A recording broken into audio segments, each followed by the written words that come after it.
Bien, malgré le vent et le fait que je ne vois absolument pas mon écran puisque la lumière est tellement forte, je voudrais vous partager quelques mots que j'ai partagés ce matin avec quelqu'un qui est en train de coucher tout ça sur papier. Elle m'a dit, mais tiens, est-ce que tu peux me parler du temps? Je crois que c'est ce qu'elle m'a dit. Bon, mais écoutez, même si ça peut sembler étrange ou présomptueux, le temps n'existe pas. Seul l'instant présent existe, et si nous pouvons embrasser le présent, alors nous sommes dans le bonheur. Si nous sommes dans le bonheur, nous sommes dans le présent. Le présent est en mouvement. Le mouvement est un mouvement présent qui est perpétuel et continuel. Le mouvement n'a rien à voir avec ce qui est passé, ce qui est présent et ce qui est à venir. Le mouvement, c'est quelque chose qui est en mouvance, qui se passe dans l'instant, continuellement. Et puis le temps, c'est un concept. C'est un concept, c'est une idée qu'on s'est fait. Le temps n'existe pas. Ce qui est passé et nous le faisons perdurer à travers nos pensées, à travers nos émotions, notre attachement et notre identification à ce qui est passé. Ce qui est passé est passé. Alors, ça peut paraître paradoxal en conversation familiale. On vient travailler des choses qui sont passées, donc des illusions que nous faisons vivre dans le présent. Donc on travaille dans le présent quelque chose qui est passé. Ce qui est comme extraordinaire. Donc je dis le temps n'existe pas, d'une certaine façon il existe, mais uniquement par le fait de notre pensée et de nos émotions. Dès qu'on vient retoucher quelque chose de douloureux qui est lié au passé, eh bien on est pris émotionnellement. C'est incontournable. Et dès qu'on est pris émotionnellement, eh bien on est ramené au passé. C'est incontournable. La douleur est quelque chose de présente. Si moi je vous marche sur le pied ou si vous marchez sur le pied, je vais avoir mal. Aucune douleur n'est insoutenable. Quand c'est insoutenable, notre corps est un génie, alors on s'évanouit. Et donc, aucune douleur n'est insupportable. Quand ça frôle l'insupportable, on s'évanouit. On perd conscience pour pouvoir vivre cette douleur d'une façon qui soit viable. La souffrance est la seule chose qui est interminable. La souffrance est toujours liée au passé. C'est relié à une pensée, à une peur, à un événement qui est passé, à une douleur qui est passée, qui perdure par nos pensées, qui perdure par nos émotions. Les pensées nourrissent les émotions nourrissent les pensées, et tout ça, et puis on somatise, et puis c'est un cercle vicieux, ça tourne en rond.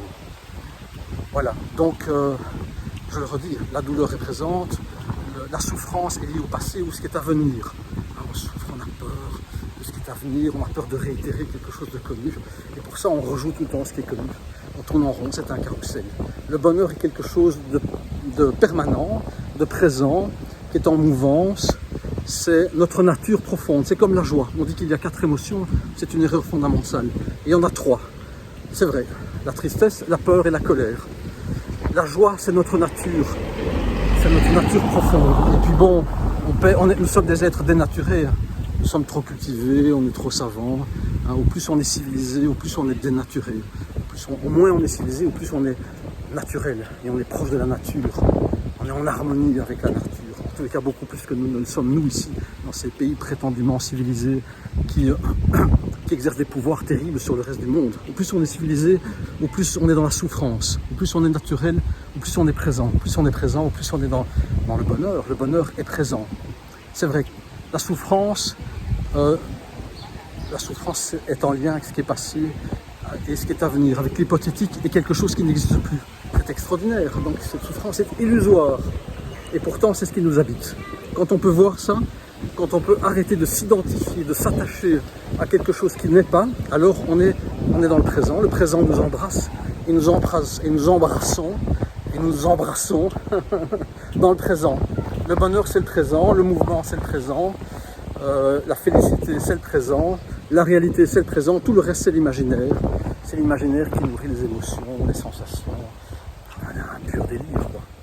Nous sommes des êtres, je le dis, je le redis, je me répète beaucoup, nous sommes des malades mentaux, le mental est complètement démesuré, on n'est plus du tout en accord avec les perceptions, les autres perceptions, et certainement on n'est plus du tout dans le présent. Le présent, qui est dans le présent? Un nouveau-né est dans le présent, et il nous fascine. Il a la joie, il réveille en nous la joie. Quand nous regardons en train de voir un enfant, ça nous donne de la joie. Pourquoi ça nous donne de la joie un nouveau-né? Pourquoi est-ce qu'un adulte ne nous donnerait pas de la joie?